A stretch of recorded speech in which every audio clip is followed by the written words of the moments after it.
Welcome, everyone. Today we have amazing survivor Lisa Meister joining us. How are you, Lisa? Great. Thank you for having me, Gabby. Oh, you are so welcome. I've been so looking forward to catching up with Lisa and sharing some of Lisa's story and her incredible work. She's been doing so much. She's been speaking out publicly, in particular to the church, which I just thought was brilliant, to get that knowledge of satanic ritual abuse into the church community as well. Lisa's written books, and she actually runs her own podcast now, interviewing survivors and just really covering a lot of healing topics, sharing her experience on, having the memories come back and, healing through prayer and healing through so many modalities. And it's just so beautiful seeing survivors all over the world, using their voices. And it's kind of working in two ways. It's educating the public, that have no idea that this actually exists as an evil underbelly in our society. And then because we have so many new survivors waking up at the moment, it's just incredible having survivors like yourself, Lisa, that are so far along in the healing journey, and you're now speaking out, you're, writing books and, creating this healing for other survivors that are just waking up as well. So I would love you to share a little bit about your story for people that haven't met you before, and how your memories started coming through, and I guess how you woke up to this hidden part of your childhood. I was born in 1969, and I thought that I grew up in a Christian family. We looked good to the outside world. I was not allowed to leave the house unless I was perfectly coiffed, and you were prepped on how you would act, what you would do every time you left the house, every time you got out of the car, because you had to look good. So kind of the way I have explained it is, God knit me together in my mother's womb, and I was just me in her womb, and I was fine. And then I was born, and all of a sudden I wasn't fine because I was never good enough. So my parents were constantly at me to do better, be better. I had to perform for them. And I did. And every time I would do whatever it was that they were telling me to do, it was never good enough. So I spent my life overachieving in every area and trying to be the perfect child. And I was a very good child, and kind of meandered through my life. I was valedictorian, and I was told that I was a big fish in a small pond. I played softball, and I became all conference shortstop, which was a big honor. And I was told if I was in a real school, I wouldn't have made the team, stuff like that. It's like, whatever it was, it just wasn't good enough. Graduated with distinction from college, was told if I was just an elementary school teacher, so I'd wasted my education, that sort of thing. So wasn't a good family, but okay, we're Christians, so we're okay. And got married after college to a wonderful man, Patrick, and started having kids. And by the time I was 29, had fallen apart, was pretty unfunctional, and didn't know why. My emotions had shut down, couldn't feel anything. We had built our dream house, had 3 kids. I was starting to homeschool, and it's like I'm not feeling anything at all, just not feeling anything. And I couldn't understand why. And then we'd had my parents over for dinner, and they lived a couple hours away, so it didn't happen real often. And things had been just really tense. They didn't want me to get married. They didn't like my husband. Never knew why. Didn't make, nothing made sense. My whole life didn't make sense. Nothing ever did. And so nothing out and out happened, but my dad had built this tent, and he would let my 5-year-old in, but not my 3-year-old son. So we'd keep him out, and he was crying. He's like, he's just going to break the tent. Made no sense.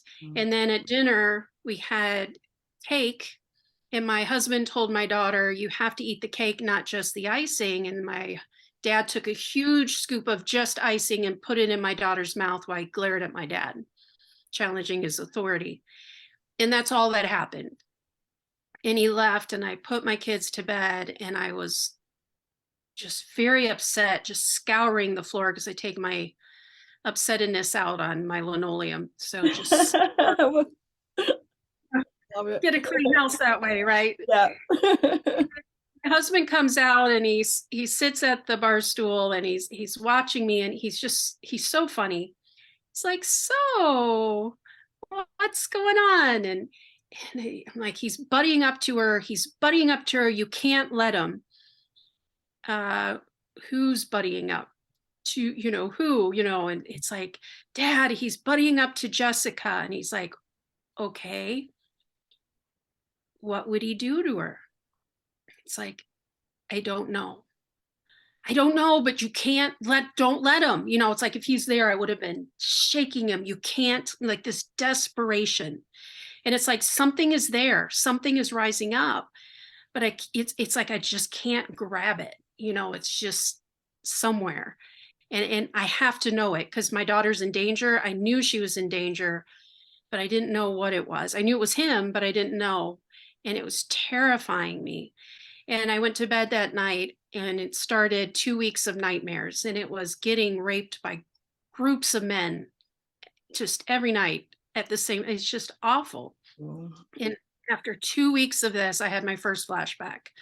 So we were getting ready for bed, still awake, wasn't even thinking about it. And just all of a sudden I had this man's part on my face, and I'm slapping my face, screaming, crying, trying to get the feeling off. Didn't know what was going on. My husband, there's your wife screaming and slapping her face, Wow. it's like, yeah, she's really losing it now. So, like, he pulled me on his lap and calmed me down, trying to find out, what's going on. And he figured it out before I did. Wow. It's like, Lisa, I think you're having a flashback. I'm like, but how, to me, it was like, I would have known. Like, I didn't know about repression. I didn't know about dissociation. I didn't know about any of that stuff. Like, how would you not know? It just didn't make sense. And it was the first time information just popped in my head. It had never happened before. And I said I would, and in the flashback, I didn't see a face. But I said that everything inside of me says it's my dad, and my mom knows. And so I would never accuse him of it. If I don't see a face, I can't accuse anybody of anything. And the funny thing was, as I would think about my dad, I couldn't remember what he looked like. Wow. I could not come up with what he looked like at all, like nothing. It was just completely blank. And so that started 9 months of sexual abuse in the home, flashbacks. And it was just excruciating. I just couldn't believe it. It just took a while to just take it in, and things started making more sense when I started looking back over my life. Like, I always had what they called yeast infections growing up. They stopped when I got married. That made no sense. I remember telling my mom when I was very little that Dad hurts me, and she goes, oh, he just wrestles with you. And, and it's like, no. And I pointed down, he hurts me down here. And she goes, oh, he's just checking you for vaginal infections, and I think that was the last time that I had tried to tell her, and then I just, after a while, when no one's going to listen, you just quit. Mm-hmm. And I'd always remembered that clip. I'd always remembered telling her that Dad's hurting me down here, and her saying he's checking you for vaginal infections, which is weird that never disappeared. So there was a lot of weird things that I remembered, and I had kind of put those aside.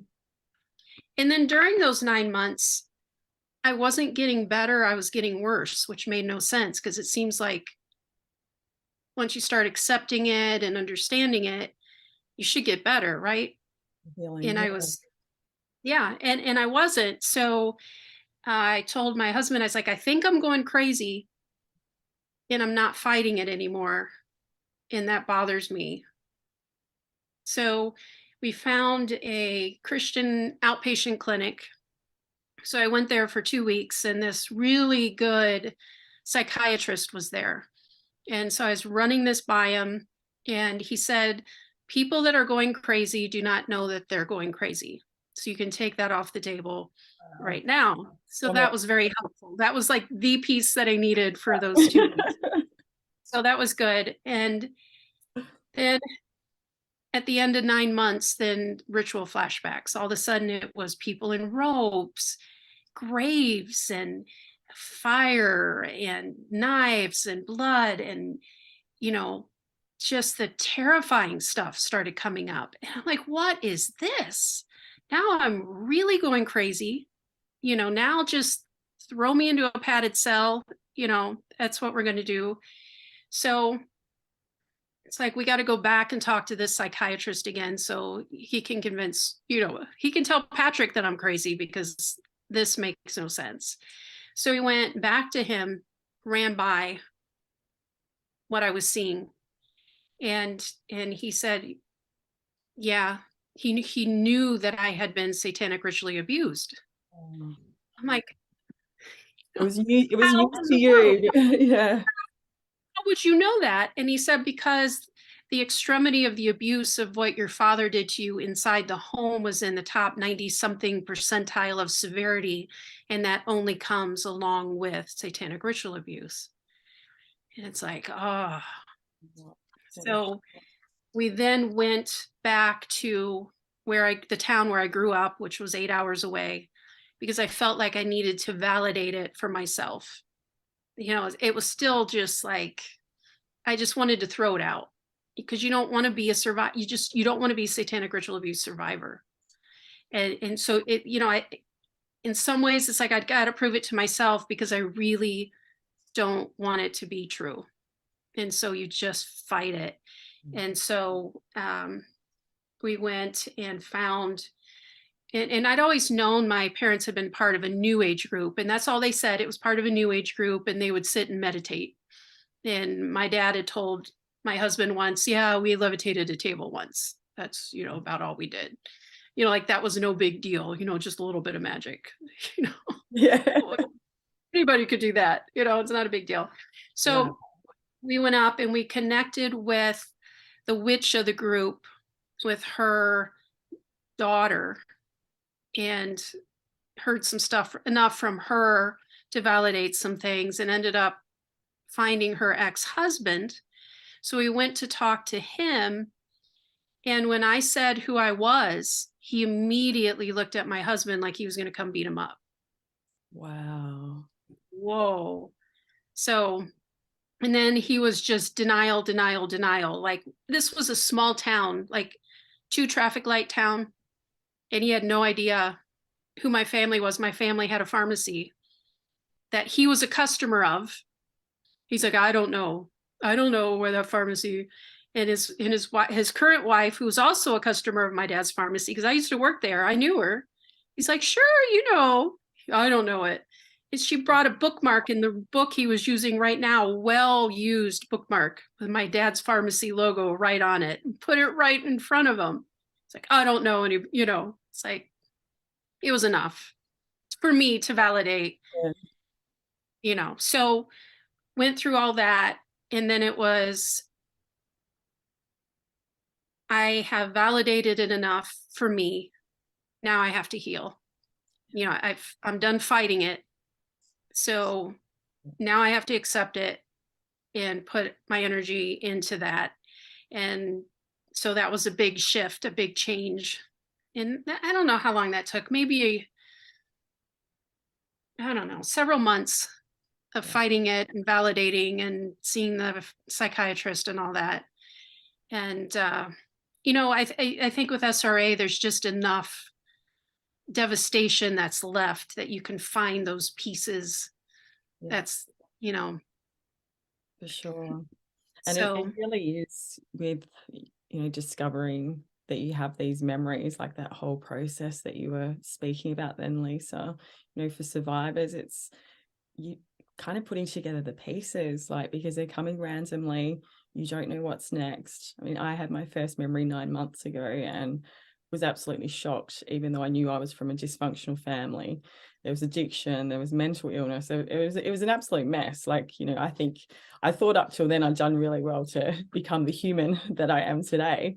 And then to get these memories and go back even further and be like, wow, there is another whole layer of evil that was in my life. And, you know, I'm in my 40s now. I had no idea that that was actually buried there. And, you know, the thing that I hear from survivors the most is, you know, we're not taught what ritual abuse is. That's not anything we remember. It's not the world we live in now. So it's a big jump to go from, you know, knowing you were abused in a family, even if it was horrific, to finding out, you know, what is ritual abuse? That happened to me. You know, we're not told when we're abused, you're being satanic ritually abused. It's just when those pieces start coming back and you've got those themes, it's like there's nothing else it can be. So it really is like you were explaining, it's you go through this whole stage of denial, really, because you're just like, it can't be. It just can't be. So yeah, I can definitely feel for, I don't want it to be. yeah, you don't want it to be. You're just like anything but that. If I concentrate hard enough. Put it back in the box. Or I even, you know, I prayed even recently. It's like, you know, God, I really don't want this testimony. Can we switch it out? You know, I'm just really had it with this.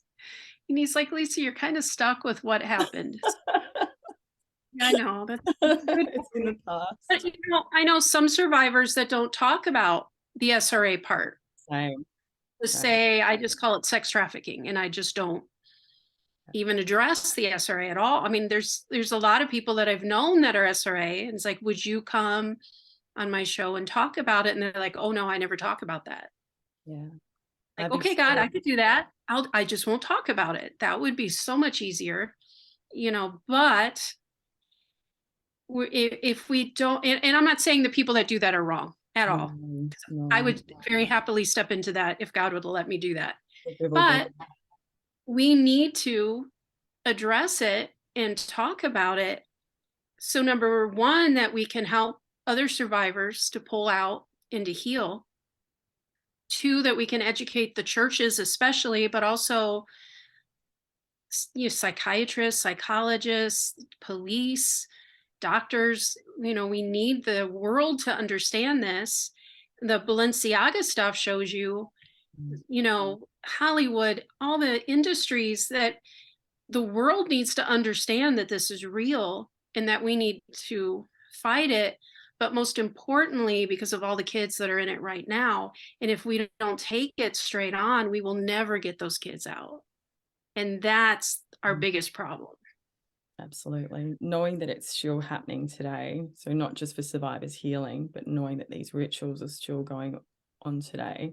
You know, that's a real fire in my belly to get out and speak about this. You know, as uncomfortable it is for other people to hear it, it needs to be said, because these children without us, they don't have a voice. And, you know, the systems are so infiltrated, like you were saying, Lisa, and, you know, they're set up to deny that it's believable. To, like, you know, in psychology, you learn that it's false memory syndrome, for example.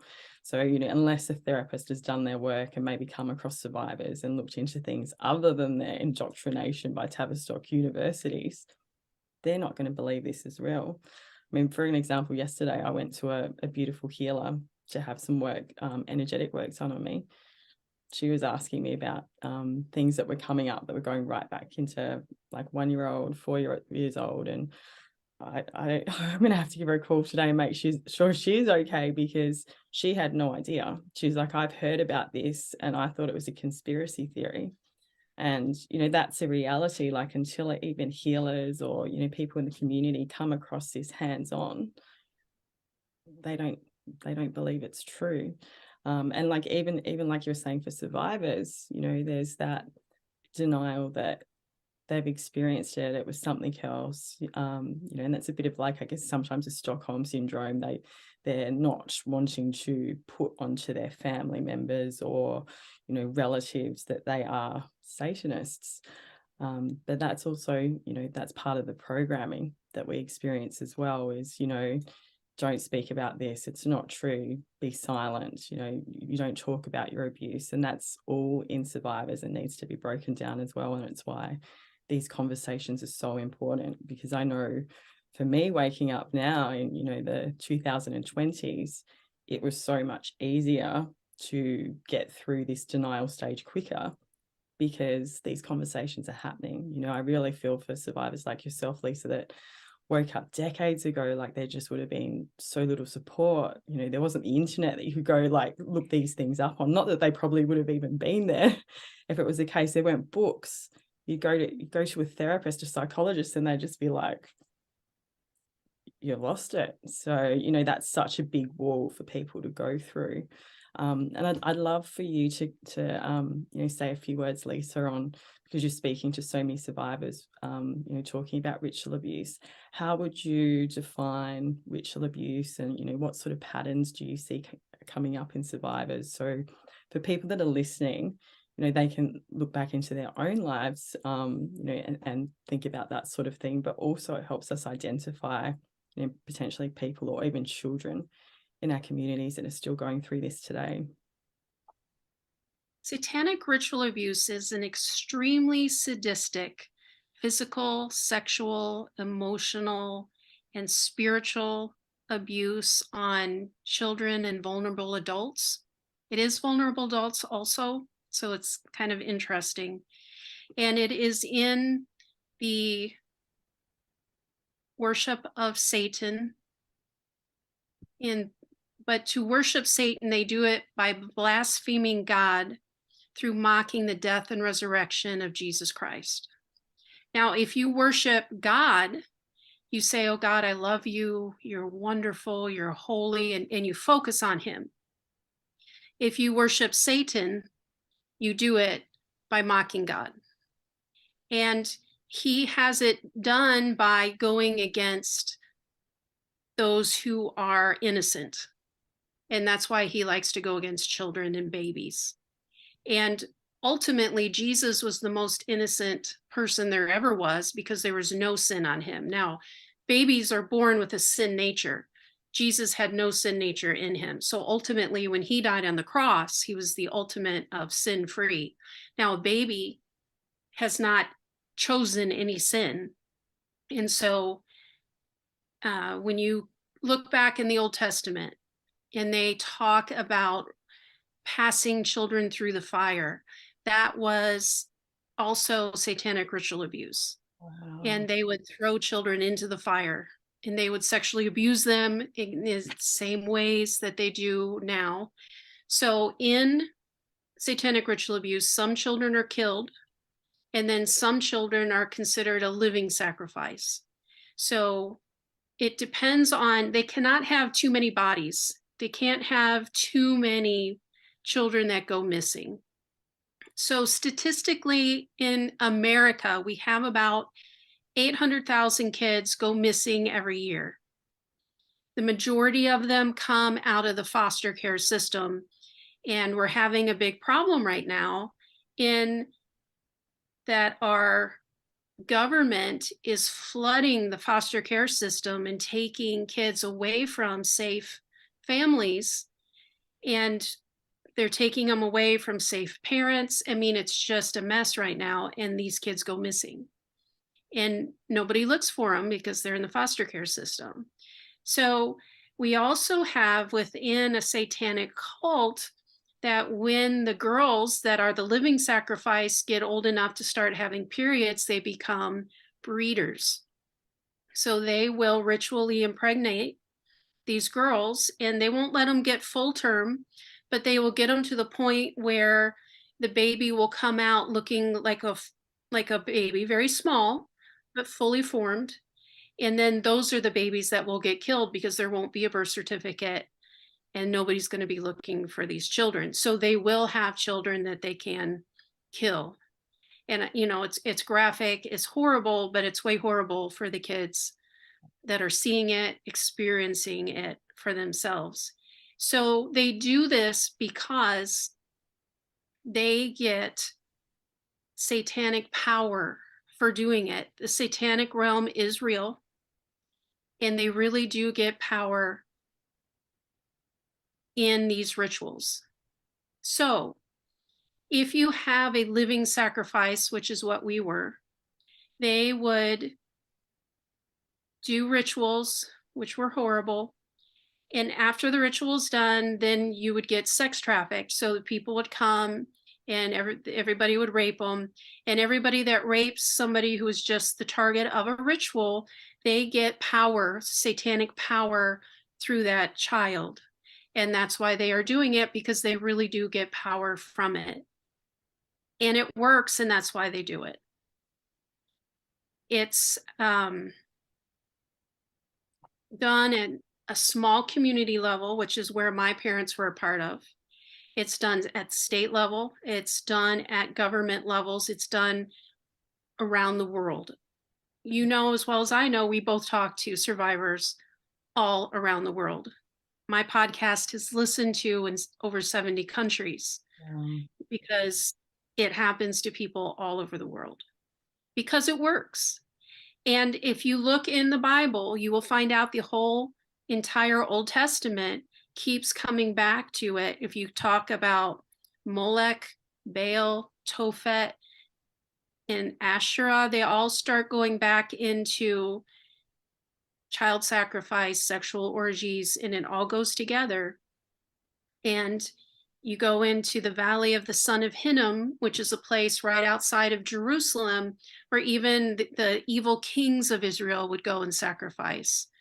So they would go into the temple and worship God, and then they would go to the Valley of the Son of Hinnom and worship Tophet and Molech. I mean, it's horrible, absolutely horrible. So God even sent Jeremiah in Jeremiah 17 into the Valley of the Son of Hinnom. And God said, I now declare this the Valley of the Son of Slaughter, because God sees every time this happens and he calls it out. And that is why Israel got sent to Babylon, because Israel kept returning to satanic ritual abuse. And then we shoot to Jesus dying on the cross, which is the ultimate in satanic ritual abuse, right? Because that's actual, Jesus stepped into it. Jesus stepped into the ultimate ritual. He laid his life down to step into the satanic realm to break all of this curse, to break it all. And some people think, oh, that doesn't go on today. Well, it still goes on today because they get the power from it. So it has never stopped. People aren't going to stop what they get power from. They get money from, they get positions from. My parents retired when they were 50 years old. They shouldn't have had that much money. There's no way they could have had that much money. They're taken care of, aren't they? Yeah. They got positions they shouldn't have gotten. They got loans they shouldn't have gotten. You know, things get taken care of in the group. They take care of each other. And you know, if you watch the Balenciaga, that's at the elite level, and you can see all the inner workings of how they get each other, all the things that they need to do. They've got the money, they've got the connections, and it works even at the high level, works at the low levels. It all works because they will seek power. And that's what the pastor, when I was 7 to 14, we got to a Christian church, and the pastor was trying to minister to my dad, and my dad said to him, I know the devil has power. Prove to me that God has more power. And that's a problem, because he didn't want the love of God. He didn't want the forgiveness of Jesus. All he wanted was power. And I think that's why God doesn't just give us all this power, that we have to spend our life growing in relationship with God. You know, he will do miracles through us, you know, that we will see healings, and you will walk in what he wants you to walk in, but it takes going after him, because he knows that power corrupts. Yeah. Power always corrupts. And we got to make sure that we stay focused on relationship with God, going after the love of God, because that's what's important. Power doesn't matter. Power is just stupid. Money is stupid. It corrupts like so bad. We need it, Don't get me wrong, we need it, but if it's going to corrupt you, don't take it. And when we look My at parents made bad choices. yeah, and we look at that whole inverted, power structure that runs across the world, through our politics, through entertainment, through, like you said, federal, state, your local town, your local church and town hall. It's just such an inverted structure that is all about power. It's all, the money, the power, and the control. And when we allow God to work through us, it's really breaking down that completely. So it makes sense, that power isn't what we want and it's not what's offered to us immediately. Power in terms of the sense of power in the world around us, but it becomes about, that finding that power and that sovereignty and that empowerment from within, that courage to do what is right, regardless of how hard that is. And that's something that these people just don't have whatsoever. And like you were saying with your parents, they were taken care of so much, there was no reason for them to seek forgiveness or seek God.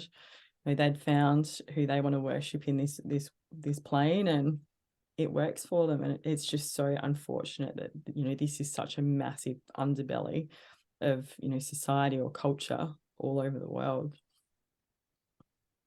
Yeah, it's scary. I mean, you see what drives them. It's it's not of God, and that's what you start listening for some of those words that they start giving, the power. They want position, even in a church. They want power in the church. They want position in the church. They, like my dad, liked to go in a church and drop a ton of money in a very showy way. Wow. He liked to insert himself. He would go and like start out at a church. Oh, I would love to mow your lawn for you. Oh, let me take care of the shrubs for you. And then the next thing you know, he's on the board. It's like insane. Absolutely insane. And then you were talking about what to look for in survivors. That ability to dissociate. So you're with somebody and then all of a sudden they're gone. That they just zone out. Nice. Yep, they're just gone. Or somebody that has, it's almost like they're a different person all the time. They'll just switch and it's almost like a different personality. And you never know who you're going to get. That's another thing to be looking out for.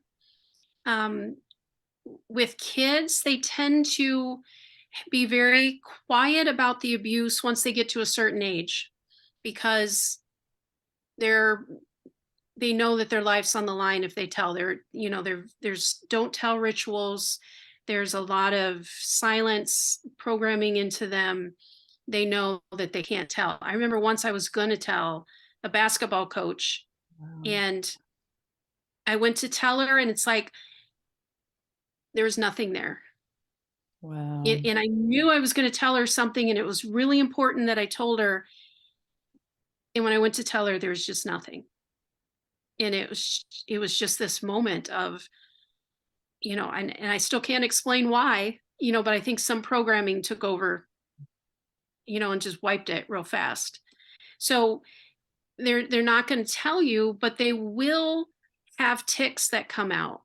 Like I had this incessant blinking I couldn't stop. I would stare at the ground and I wouldn't look anybody in the eyes ever. It's just, turtling, making yourself very small.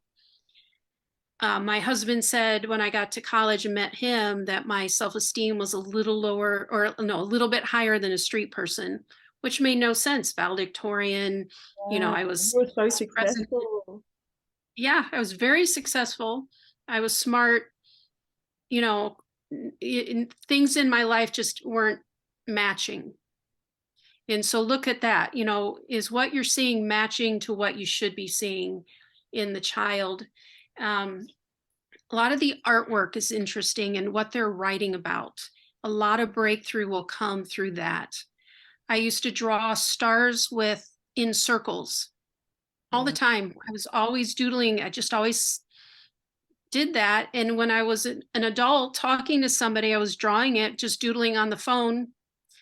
And I looked down and I realized they were all pentagrams. And nobody ever said, why do you draw pentagrams on everything you do? You would think a teacher would have noticed, and I know some of the artwork that kids do is very dark. And if you go back and you look at kids' artwork, ask questions. If you're drawing people with daggers or with hoods or with babies in precarious situations, that's a breakthrough where they're crying out for help. Because a child's body cannot absorb all of it and not break through somewhere and in some way. And those are some areas like anger outbursts. And, I know a lot of things can come out in anger, but there will be anger outbursts that they have, especially with the boys, that will come through. It makes sense because these children, even though they're dissociating, like you were saying, and because the pain's so great, it's being locked away in a part of their minds that they don't have access to, for example, like when they're going to school and they have to do these things, so that memory isn't coming up all the time. But if they're, having this horrific anger and abuse unleashed on them, every night, every week, it has to play out somewhere. So I've definitely seen that in, listening to survivor stories. And I could even say in my own childhood, like what I've pieced together is when I was going through the absolute worst of it, it would come out with me getting into fights at school because I was a little tomboy. And that's totally out of character for me. Do you know what I mean? Like to be having like punch-ons with boys at school. But obviously that anger that I absorbed from somewhere else had to come out somewhere.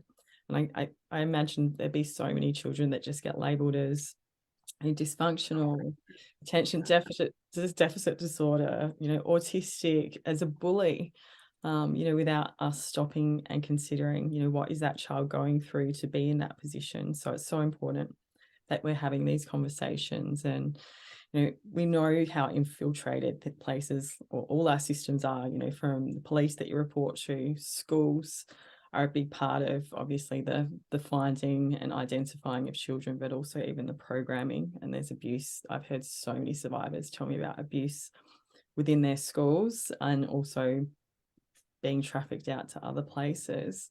And then, the churches, and that's so very sad because people are going to church to find this connection to God, to find love, to find a better way. And unfortunately, often at the very top of those places, the people are not in worship to God as well, and they're being completely deceived. And I would say out of all the survivors I speak to, over half, and I'm probably even underestimating that, have had at least an experience of being abused by someone associated with the church. Many have had abuse or even ritual abuse within a church itself or by church people. And for a lot of people, that's really shocking. And, we can even look at the church having so much pedophilia, which, it's not ritual abuse, but it's heading that way.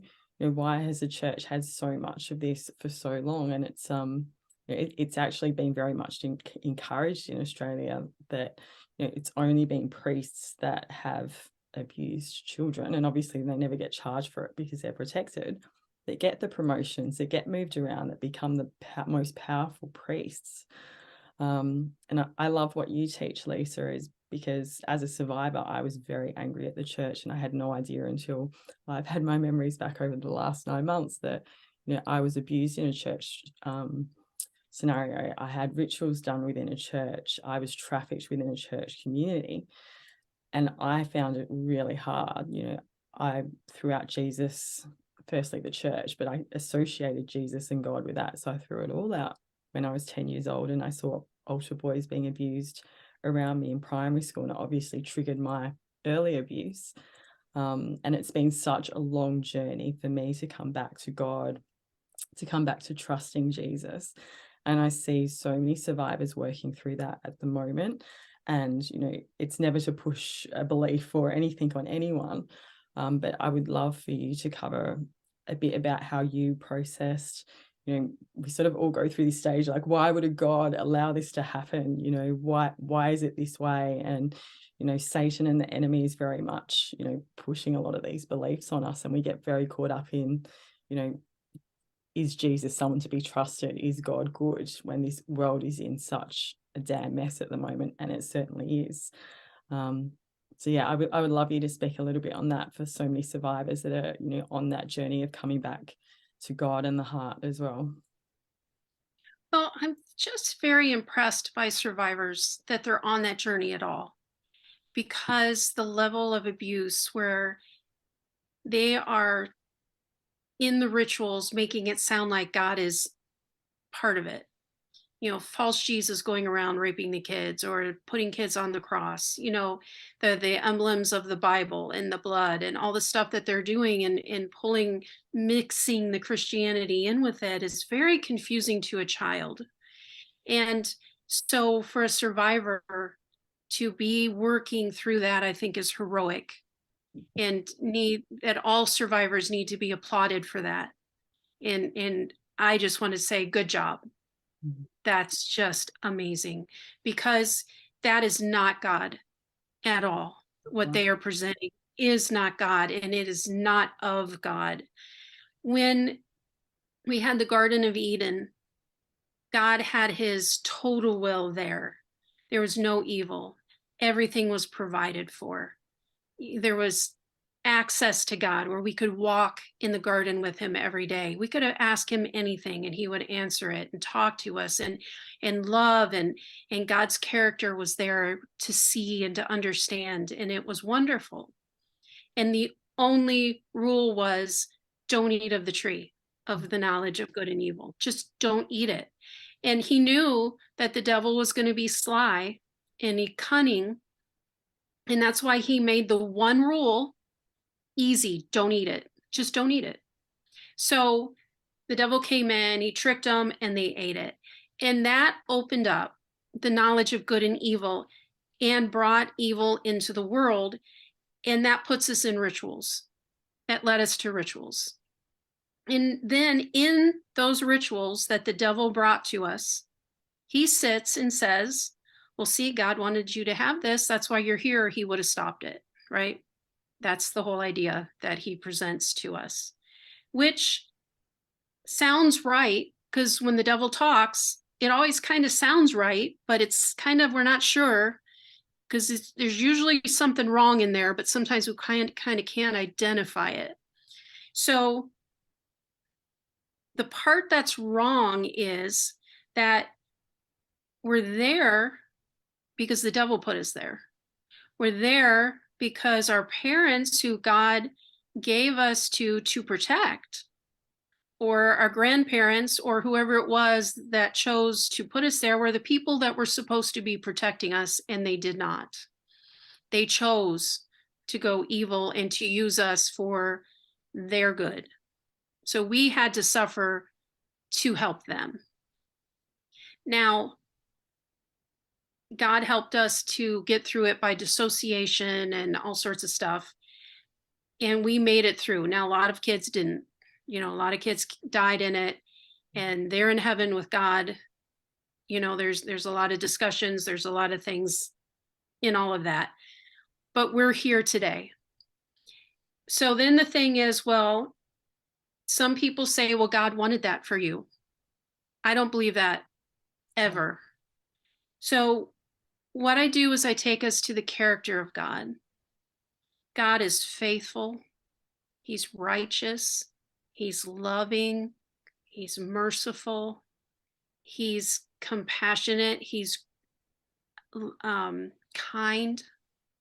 He wants the best things for us. He wants good things for us. If you read Deuteronomy 28, 1-14, it talks about the blessings. You'll be blessed going in, you'll be blessed going out. Blessed will be your basket in your store. And that means the money that you need for today, and that you'll have money saved up. He'll bless the fruit of your body, your children, and he'll bless the fruit of your cattle. And God wants us to be blessed. He wants us to be provided for. He wants us to be taken care of. And so but the enemy comes in to kill, steal, and destroy. And that's all the ritual is: killing, stealing, and destroying, like at its maximum. I mean, you cannot do more than that. Short of taking your life, you cannot have more than that. So it was not God's intention for us. That was the devil's intention for us. So God, some people say, well, but God didn't stop it. I think if it was that easy, God would stop it. You know, I don't think it's all that easy, because like, could he have stopped Hitler? I mean, like, we see all this bad stuff going on all over the place. And if God was just going to zap everybody with lightning bolts, you know, I don't think there'd be many people left. Isn't that the truth? Yeah. So, you know, he set things up the way it's set up. You know, I don't know why it was set up the way it was, but it was. And until it all plays out, we're all in the midst of it. Sure. But he wants to bring us healing and deliverance in it. And some of the scriptures that comes to me is that he collects our tears in a bottle. Has he not written about them in his book? That there's a book of Gabby where he collects every tear that you shed in a bottle because they're that precious to him. And he's writing about them. Oh, she had a flashback today. Oh, you know, she had 3,000 tears, you know, and he's writing about it. And I bet he's crying right along with you, because he was there in those rituals with you, trying to get you through it. He didn't leave us alone. I had a mom whose daughter told her, because she couldn't get her daughter out because the husband was taking her. And she goes, "Don't worry, mommy, when they start hurting me, God takes me to heaven." So God is in there working to get us through, to try to work everything he can to help us. And so when we go through the flashbacks, you can bet he's like, I was there. I understand. I know what you went through. And I'm here to help get you to the other side. And I love you so much that I want to get you to life, and life more abundantly. I want to satisfy you with years. That means not, I want you to barely make it until you get to heaven, but I want you to abundantly be blessed in this life. I want you to be at peace. I want you to go to sleep and not have nightmares and flashbacks, but to rest and wake up refreshed in the morning and have joy and be able to look out in the blue sky and go, wow, God, that's beautiful. Thank you. And to live this life that I've blessed you with. And the devil just tried to steal everything from you, but I'm going to give it back, because God has redemption for all of us. The devil tries to kill us all, you know, whether it's SRA, whether it's sexual abuse, or whatever we go through. I've never heard of someone say, oh, my life has been so easy. I've never had a problem with anything. You know, I'd love to hear if anybody has that, reach out to me, please. I want to interview you. You know, I've never heard it.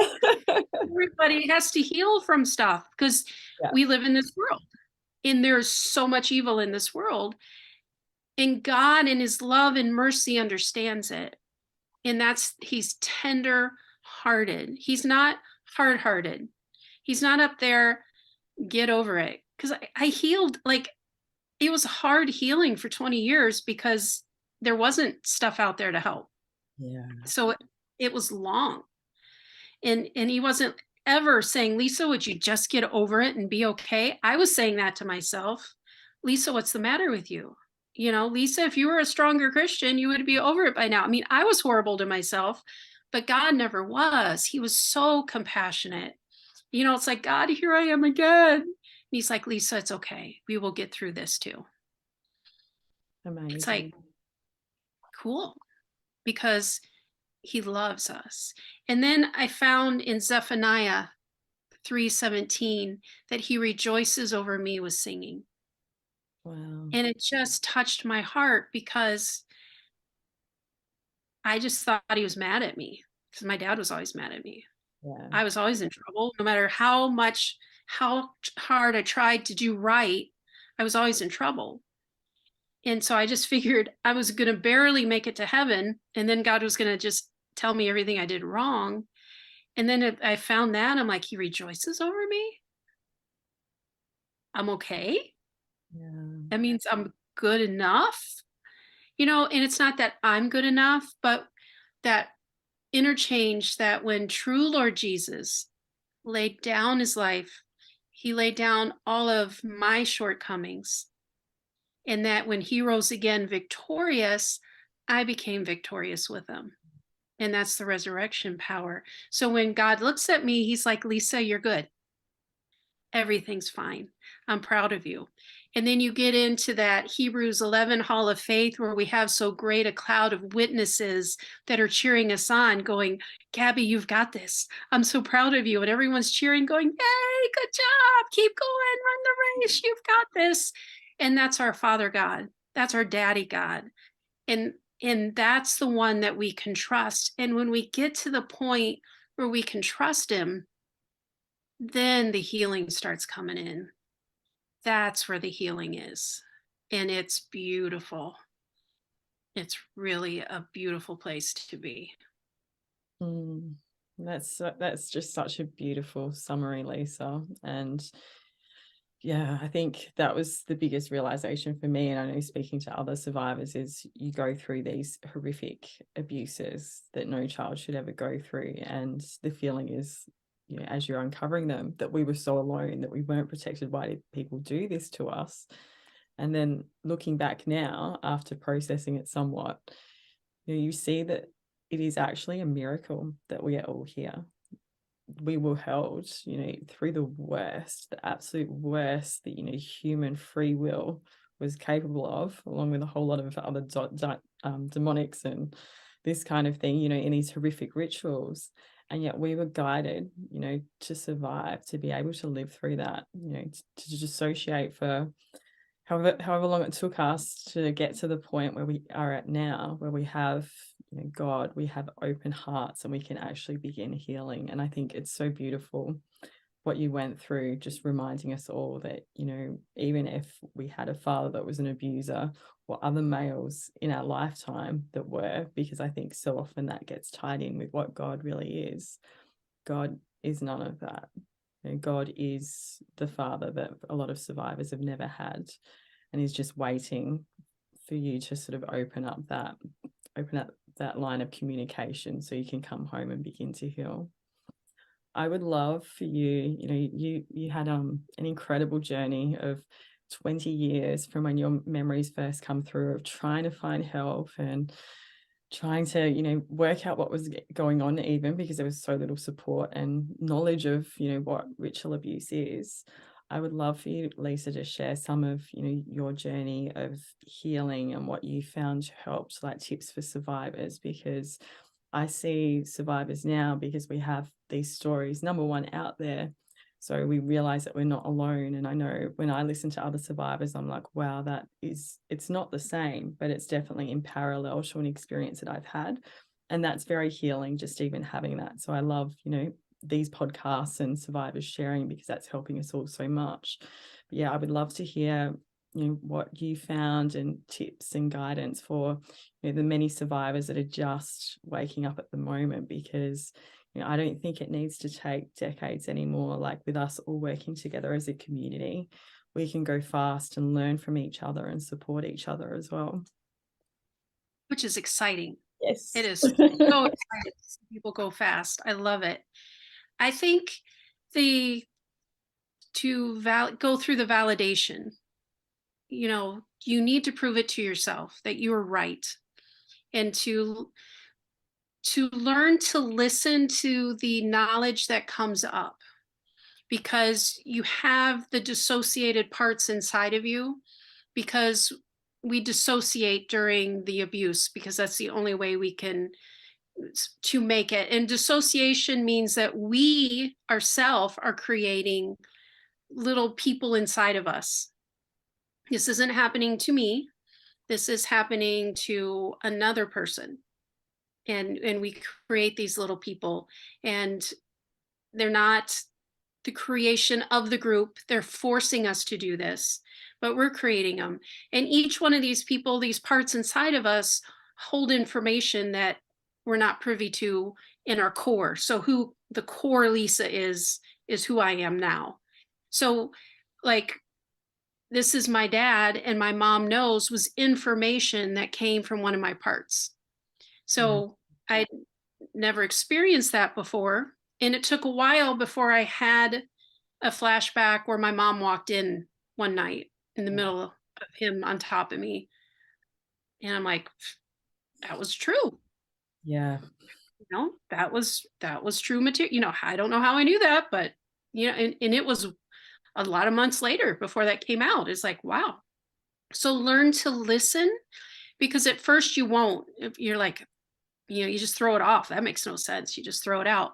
But learn to listen to that, because and start engaging with your parts. You feel really stupid and you feel really crazy. And I don't do it out loud. I just do it inside my head. You know, just for me, I do it like a mom. Oh, hi, honey. Who are you? You know, how old are you? You know, and I, you know, I want you to know you're safe. I'm going to take care of you. You know, everything's all right. You know, and you just start calming them down, because sometimes you'll feel what we call activated, where you're really scared and you're not your core self. You know, you're these parts. So you learn to deal with the parts. And I was very angry at my parts for a very long time. You know, you're causing me trouble. Just go away. Leave me alone. You know, shut up. I don't want to hear from you. Sort of stuff. Yeah. But, you know, started thinking of them as they're the heroes of my story. They're the ones that handled it for me. And once I started to have that, Beautiful. then they started to feel appreciated, and then we had some communication that started going on, and then I learned to bring them to either through Lord Jesus, to Holy Spirit, or to God. I created a safe space, and we would get them to God and find healing and integration. Wow. Now, another aspect is that these parts are also in the dissociation. Demons get attached to these parts, and that's part of what they do as well. So we're not possessed, but demonized. And all Christians have demonization. From what I understand, all Christians should go through deliverance. It's just part of life. If you get hurts, they have authority then that they can attach. So we want to go through and find what their legal rights are, and find healing for those parts, so we can cast those demons to the pit and just get rid of them, which is another very important modality to make sure you add in. It's a spiritual abuse. You need ministerial help to find that healing as part of what you're doing. Some people will do EMDR. I went through some of that, which is eye movement, desensitization and reprocessing, where your traumatic memories are stored back here and you got to move them to your frontal lobe. And usually you do it by talking, and it takes a really long time. So if I'd have these traumatic memories, and when they first come out, I couldn't even speak them. I would start stuttering and I couldn't come up with words, and I was just a mess. And so I would get a pencil, because I couldn't use a pen because a pen was too scary. And I would write it in a journal, you know, and I would show it with fear to my therapist, you know, and she would read it and just kind of look at me, and we'd look at each other, because she never had an SRA, you know, survivor before, and she didn't know what to do with it, and I didn't know what to do with it. You know, we just look at each other and like, okay, now what do we do? You know, I mean, it was just a mess. So finally found a therapist who had EMDR skills. So by that point, I would stutter through them. And at the end of a 2-hour session, it was grueling, but at the end, I would be able to speak through it. Amazing. You know, so for some survivors, that's helpful. Yeah. And so sometimes, but you got to make sure you get a therapist who believes in it, in SRA, and can help through that. And some will add a theophastic element to it, that God's a part of it also. We started doing that towards the end of what we were doing, and I like that way better. One thing was the way they do it now, I think it's different now, but the way we did it before was you're on this train and you're looking at the ritual as you're going by, but I always got sucked in. I couldn't. Yeah. It's so easy to book and you're just like, okay, I'm in. Staying on the train. I'm like, I'm on the table. You know, it's like, I don't think it works real well. Yeah. I want to stay on the train. Get me back on the train. Yeah. There are a lot of really bad therapists out there that become abusive. And it's really hard in the beginning to stand up for yourself and get out. Yeah. But you have to do that. If they're not being kind and compassionate, leave. It's better to have no therapist than to have a bad one, because they can really damage you.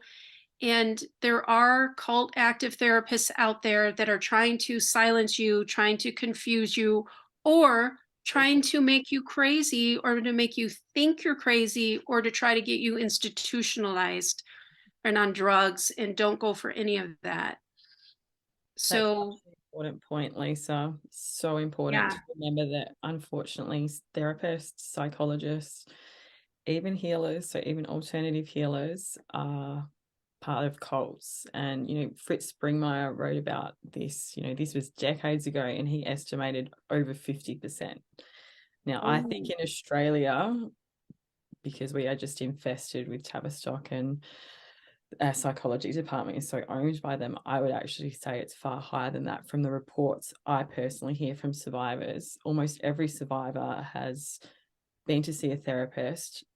And these are the ones that I hear from. So these aren't the ones that got tricked, remember, that has led them to want to commit suicide, that has reprogrammed them in some way, that has leaked their information to the cult, and they've been attacked and targeted. So, it's so important to be really cluey about the therapist that you choose. And I love what you said, like, if you don't like it, just walk out. I was always guided, even though I had no idea of what was going on in my history until recently, just to never go to a psychologist. Just that was my guidance my whole life. And I'm so damn happy I listened to that, because if I'd went a decade ago, they would have picked up that I was potentially dissociating when I was talking about a trauma. They could have reprogrammed me, and I could not be remembering at this time. So it's so important to be worse. Yeah. It's scary. And there's a lot of people too that have no money for therapy, or they can't find anything.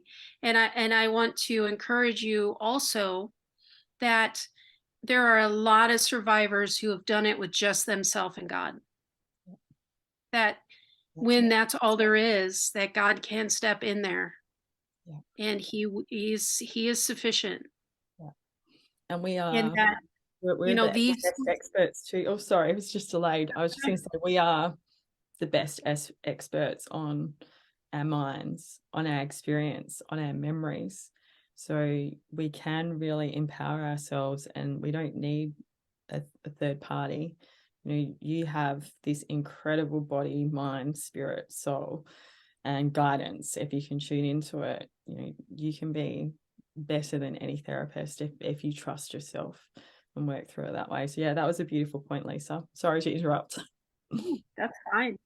And like your podcast where you can talk about healing, there's a lot of free stuff out there. Or I've done like part work with a friend, just did it with me. She helped me, setting up some of the Emmanuel method, where you bring God in, and he talks with parts, and does some negotiation with them to get them to trust him, and then he brings them out, and I'm like, oh, that's all there. We did a few sessions. I'm like, I can do this, so when I did it myself, and I helped some friends do theirs, and I'm like, yeah, you can go do that. Just God makes things easy, where man makes things very difficult. So true. And there's a lot of ministries out there to SRAs that are trying to make it very convoluted and very confusing, and you got to do all this stuff. And it, it might work, but I don't agree that it has to be that confusing. I believe that the Bible in and of itself, and we were talking about this earlier, is sufficient to heal us of SRA in and of itself. We don't need special prayers. We don't need to understand all the demonic realm. We don't need to understand, some people are like, you have to understand all the levels of dissociation in your mind, and you got to understand which demon has the lock to the whatever stairway. And, I'm like, I reject that. I don't believe that. And, some people are like, you're just naive. It's like, well, I'm healing. I'm doing pretty good. And I know a lot of other people that are healing and doing pretty good without all that stuff. Now, I know other people that believe in all that stuff and they're not healing because they can't get to the demon that has the lock that they need, because they get stuck on what level and what, this demon's so much bigger than the other demons. And like what I find in the Bible, like I went through, I figured that Peter and Paul dealt with the most intense demonic activity because they were going throughout Rome. And so how did they deal with it? And they really didn't talk about it much to the churches. And when they did come across somebody who was demon possessed, they weren't finding out what demon it was or what level of authority he had, or they just cast him out. And I think that's a really important point, because a lot of people are like, you got to know what spirit it is, and you got to know what level, and you got to, it's like, no. God said, resist the devil and he will flee. Well, if you're resisting the devil and he will flee, you resist the demonic and it will flee also. If you believe that you have to know the demonic and its name and what it's doing, then the demonic is going to trick you and say, well, you don't know who I am. You don't have my name right, so I don't have to leave. And they're going to be playing games with you. And in the courts of heaven, then they're going to have rights because you don't understand your legal authority. Where our legal authority is, as children of God, we resist the devil and he flees. We take away his rights. The cross takes away his rights. The resurrection power of Jesus takes his rights. He has to go. He has no choice. But if we're stuck with, I don't know which one it is, I got him the name wrong, then we're all confused. And if we're confused, then he's laughing and he doesn't have to go. And then God's like, you don't have the authority thing down. I can't make him go because you don't know what you're doing. So let's clear up some of that mess. We don't have to understand all that stuff. The people that are getting into all of the new age stuff, and they're getting deep into black magic, and they're getting deep into the SRA, they're learning demons, and they're learning, these levels, and they're doing all this stuff to do what they're doing. And they have to know what they're doing to do what they're doing, but we don't have to know all that to undo what they're doing, if that makes sense. Exactly. That's such a great way of putting it. And it's so empowering for survivors as well. Like, often as you're healing, survivors are potentially struggling with, working a job or struggling with other health issues that are really expensive to fix. So, it's great to know that the answers are there.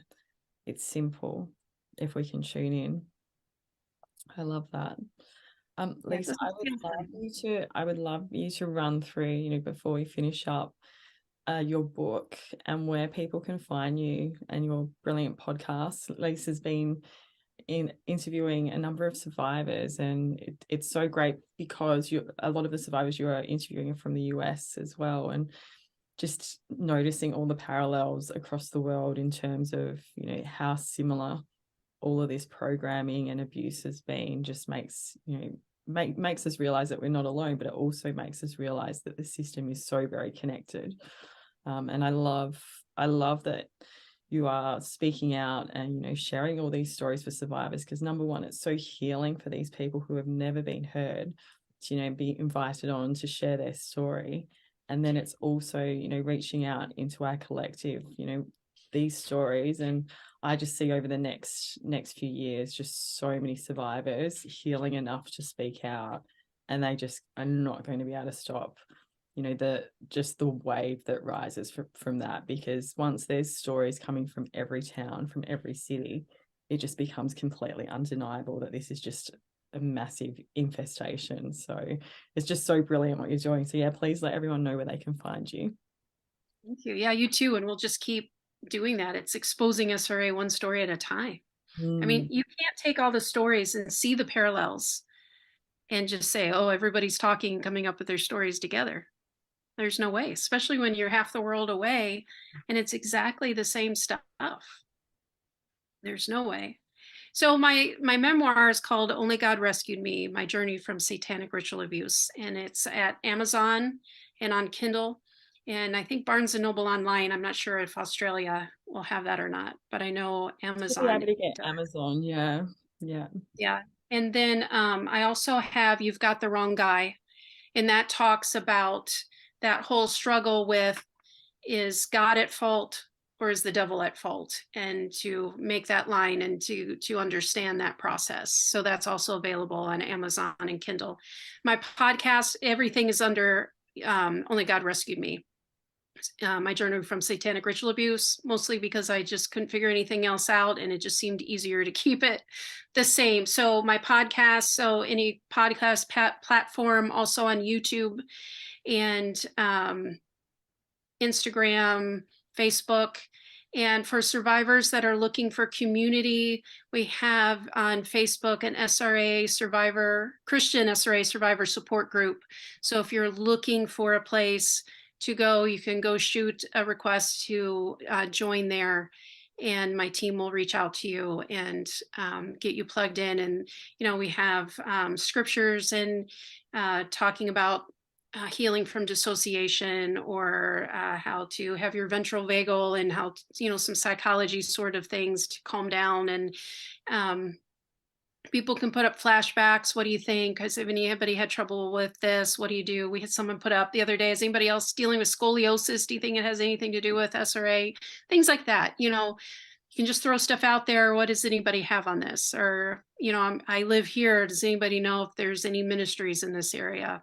That sort of stuff. We have people in Australia that are in the group as well. So South Africa, Denmark, United Kingdom, we've got Canada, just around the world kind of joining in, which is nice.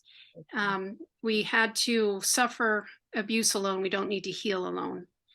And it's like, I know for me, healing went a lot faster once I started finding community and being able to talk to other survivors and find out that what happened to me wasn't crazy, that it actually, the same stuff happened to other people. And that was just mind-blowing to me, and just was very helpful. So, you know, whatever your circumstances are, always makes you feel fragmented and alone. But I can guarantee you, no matter what your circumstances are, there's other people facing the exact same circumstances. And so we're here to help you to find those people and to not be alone, and to heal faster and to get closer to God. Because I find that the closer we get to God, the more deeply we can heal. So beautiful. And I'm so proud of you as a survivor for going out in your name, no pen name. You're like, I'm Lisa Meister, putting it out there, and, you know, just teaching survivors that we don't have to be afraid anymore. They're the ones that need to be afraid if we all stand together. So we're so blessed to have you speaking out as a survivor that's healed and is being so proactive, creating solutions for everyone, Lisa. So I just wanted to thank you for joining us. And yeah, we'll definitely have you back for a chat again soon. Well, thank you. It was such an honor to have you, Gabby. And I can't wait to have you on mine and come and tell your story. And Sure. I just love your listeners, and thank you for listening today. Oh, bless you, Lisa.